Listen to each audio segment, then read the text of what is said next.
আছেন নাকি অভ্যুত্থানের সন্তান যারা আছেন, সেই অভ্যুত্থান কেন হলো, বাংলাদেশ 1971 সালে কেন স্বাধীন হলো, কেন 1947 সালে বাংলাদেশ পাকিস্তান হতে পারলো, এই সমস্ত কিছুই খুঁজে পাওয়া যাবে আমাদের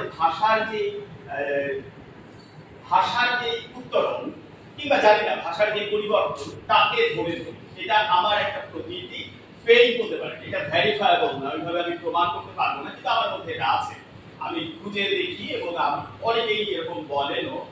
আমাদের যে চিন্তার সীমাবদ্ধতা সেটা আমাদের ভাষার সীমাবদ্ধতা, আমাদের যে ভাষার সীমাবদ্ধতা সেটা আসলে আমাদের চিন্তার সীমাবদ্ধতারই প্রকাশ।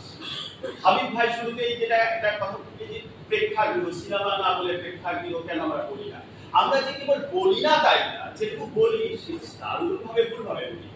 মানে আল্লাহ রক্ষা করছে এখানে লেখা নাই যে প্রেক্ষাপট সৈয়দ মুস্তফা আলী সাহিত্যকর্ম বা পরিপ্রেক্ষিত সাহিত্যকর্ম লেখা থাকতে পারত, কিন্তু দুর্ভাগ্য হইতো যদি লেখা থাকতো প্রেক্ষিত সৈয়দ মুস্তফা আলী সাহিত্যকর্ম।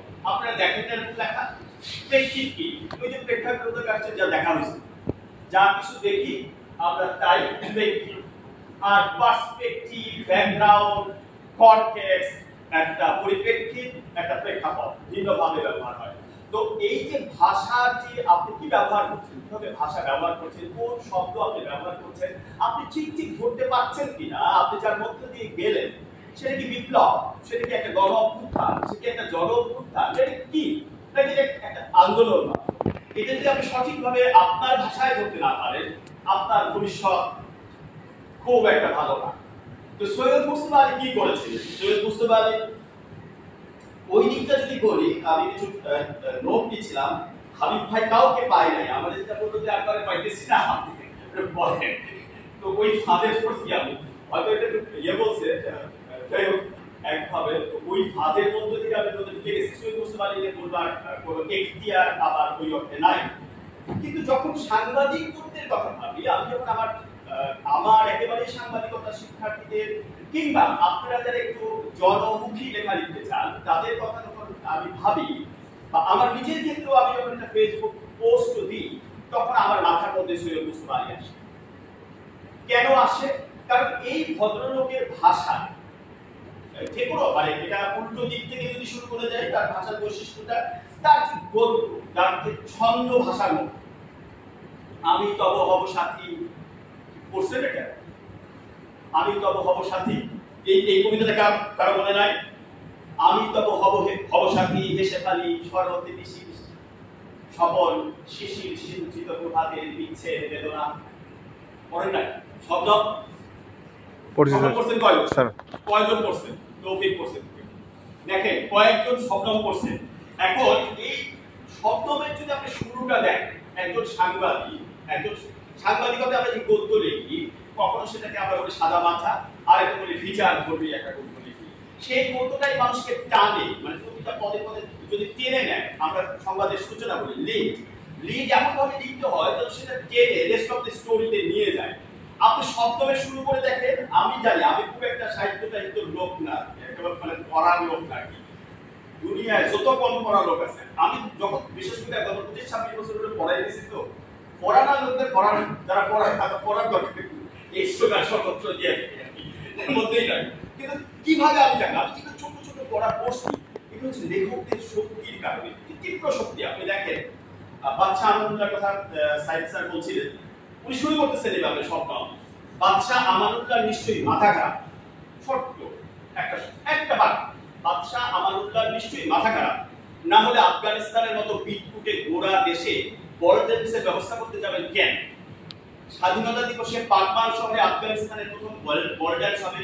আমরা যারা বিদেশি তারা এতে উত্তেজিত হইনি, উত্তেজনাটা মোল্লাদের এবং তাদের চেলা, অর্থাৎ ভিস্তি, দর্জি, মুদি, চাকরবাকর।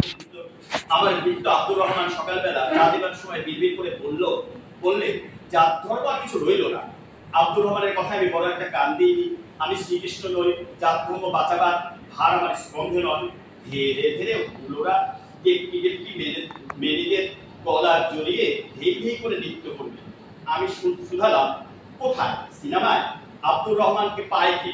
সে তখন সেই বহু ড্যান্সে চারখানা সরেশ রগকে বয়ান ছাড়লেন, তার সামনে রোমান কর্ম শিশু শেষটায় বললে রাত 12টার সময় সমস্ত আলো নিভিয়ে দেওয়া হয়, তারপর কি হয় আমি জানি না গো হুজুর। এই যে মানে রাত 12টায় আলো নিভায় যে কি হয় আমি জানি।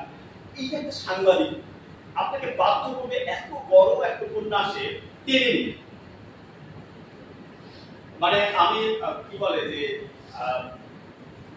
ভীষণচন্দ্র করতে আগ্রহ হয়েছিলাম ওরা প্রেমের গল্প, কারণ একটা লাইন পড়বো না ইচ্ছা নাই, আলসা খেলতে যাবো, হঠাৎ করে দেখলাম একটা লাইন শুরু হয়েছে এইভাবে, ওই জায়গাগুলো এভাবে বৃত্ত হতো না যদি না সে ফরমের প্রেমে করতো। আমি বলে মরছে একটা ডাকাত আবার প্রেমে, এটা তো করতেই হবে। এই যে টান ধরে রাখি প্রত্যেকটা পঙ্ক্তি, প্রত্যেকটা বাক্য, তার অসম্ভব ছোট ছোট বাক্য এবং খুবই সুগঠিত। আপনি দেখেন উনি বাংলাদেশকে, উনি যখন প্রবন্ধ লিখছেন, উনি যখন নিবন্ধ লিখছেন, বাংলাদেশকে ওনার একটা নিবন্ধ আছে, শুরুটা এভাবে হচ্ছে অবতীর্ণিকায় এই 9 মাসে যা ঘটেছে সেটা পৃথিবীর ইতিহাসে তুলনাহীন, পাঠক সাধারণ যেন না ভাবে এটা একটা কথার কথা মাত্র।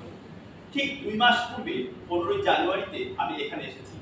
দীর্ঘ 3.5 মাস ধরে আমার অগণিত আত্মীয় স্বজনের আপন ব্যক্তিগত অভিজ্ঞতার কথা দিনের পর দিন শুনে গিয়েছি। এমন একটি পাত্র প্রাণী পাইনি যার কোনো কিছু বলার নেই।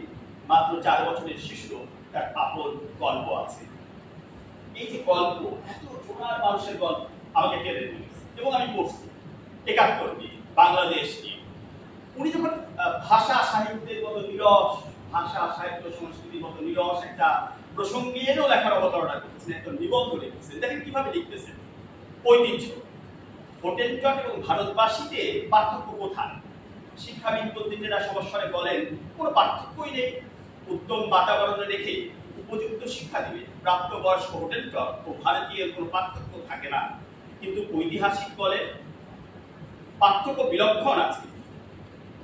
এই যে টেনে নিল হোটেলজটের সাথে ভারতবাসীর সম্পর্কটা, জানতে আগ্রহ হয় না কোথায় পার্থক্যটা আছে, কিভাবে এই তারপরে উনি জেনে নিয়ে গেছেন যে ভারতের কি কি আছে, কিভাবে একজন রবীন্দ্রনাথ তৈরি হলেন। রবীন্দ্রনাথ কি ভারতীয় না বাঙালি? বাংলাদেশি না বাঙালি, কি বলা যায়, অনেক জটিল অবস্থা বলতে গেছে। এই যে গেল, আমরা যে জটিল বলতে আমি থেমে গেলাম, একটা জটিল অবস্থার মধ্যে মনে হলো কেন হলো। দেখেন আজকে আমরা যে ভাষা ব্যবহার করি, অনেকে কি বলে এটাকে খিচুড়ি ভাষা, কিন্তু সৈয়দ মুস্তাফা আলী কি ব্যবহার করছে? বাংলা, ইংরেজি, জার্মান, ফরাসি, ফার্সি, সংস্কৃত, কি আরো নানা রকম ভাষা।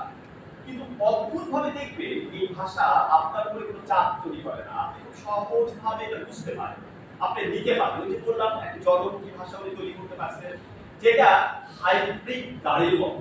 হাইব্রিড শব্দটা শুনলে অনেক সময় নেতিবাচক মনে হয়, কিন্তু আবার হাইব্রিড গাড়ির শুনলে মনে হয় কখনো যখন যা প্রয়োজন, কখনো সে ডিজেলে চলতেছে, পেট্রোলে চলতেছে, কখন সে আবার বৈদ্যুতিক শক্তিতে চলতেছে, রাস্তার সৌরশক্তি নিয়ে চলতেছে। যখন যা প্রয়োজন হচ্ছে সেই ভাষাকে বলে নিতে পারছে। আজকের দিনে আমরা যখন সাংবাদিকতা করি, দেখেন কিন্তু দুর্ভাগ্য আমাদের, আমরা অদ্ভুত ভাবে আমরা বলি না ফ্যাসিবাদের কাল কাটায় আসছি। ভাই কোনো মানে আমার যে জ্ঞান বোঝাপড়া, ওটা ফ্যাসিবাদের কাল ছিল না। ফ্যাসিবাদের ভিত্তি হচ্ছে ফ্যাসিনেশন, একটা কিছু দিয়ে বাঁধা রাখবে, একটা আগ্রহের জায়গা থাকবে। হাসিনার কাল ফ্যাসিবাদের না, একটা ঠগিতন্ত্র কায়েম হয়েছিল দেশে, একটা পাটপাটতন্ত্র কায়েম হয়েছিল, কিন্তু আমরা এটা নামকরণ করতে পারি। কেন পারিনি? কারণ আমাদের ভাষা, নিজের ভাষা বা পর ভাষার উপরে আমাদের কখনো নাই, কোনো জায়গায় নাই। সম্ভবত সৈয়দ মুস্তাফা আলী বলে এখন বলতে পারতেন যে ওটা কি ছিল। আমাদের যে ঠগিতন্ত্রটা, যে পাটপাটতন্ত্রটা আমরা অতিক্রম করে আসলাম, সেটাকে আসলে কি নাম বললে সাধারণ মানুষ ফ্যাসিবাদ দিয়ে যার কারণে অনেকে কাছে পারে। কারণ ফ্যাসিবাদ এটা না, আমার ধারণা হাসিনা ফ্যাসিবাদের কথা শুনলে মুসলিম হিটলার লজ্জা পাবে। এটা ফ্যাসিবাদ ছিল না, ওটা অন্য কিছু ছিল, যেটা এটা বাটপাড়ি ছিল, এটা ঠগই ছিল, এটা একটা মাফিয়া তন্ত্র ছিল। তো এই আমি জানি না, আমরা নাম দিতে পারি, আমাদের একাডেমি দিতে পারি, এইখানে ভাষার জরুরতটা খুব বেশি। আমি বলছিলাম যে কেমন করে বোঝা যায় বাংলাদেশ স্বাধীন হবে। সাইদ স্যার বলছিলেন যে উনি একটা পূর্ব পাকিস্তানের রাষ্ট্রভাষা প্রসঙ্গে লিখেছিলেন, 1949 সালে সেটা প্রকাশিত হয়েছিল। ওইখানে সবচেয়ে বড় যে বিষয়টা আজকের দিনে ইতিহাসকে কালানুক্রমিক ভাবে মানে ফিরিয়ে দিয়ে দেখবার একটা সুবিধা হচ্ছে এই, আমরা আবিষ্কার করতে পারি যে কে কত ভালো ভবিষ্যৎবাণী করেছিলেন। সৈয়দ মুস্তাফা আলী বলেছিলেন যে রাষ্ট্রভাষা যদি বাংলা না হয় পূর্ব বাংলায় একদিন বিদ্রোহ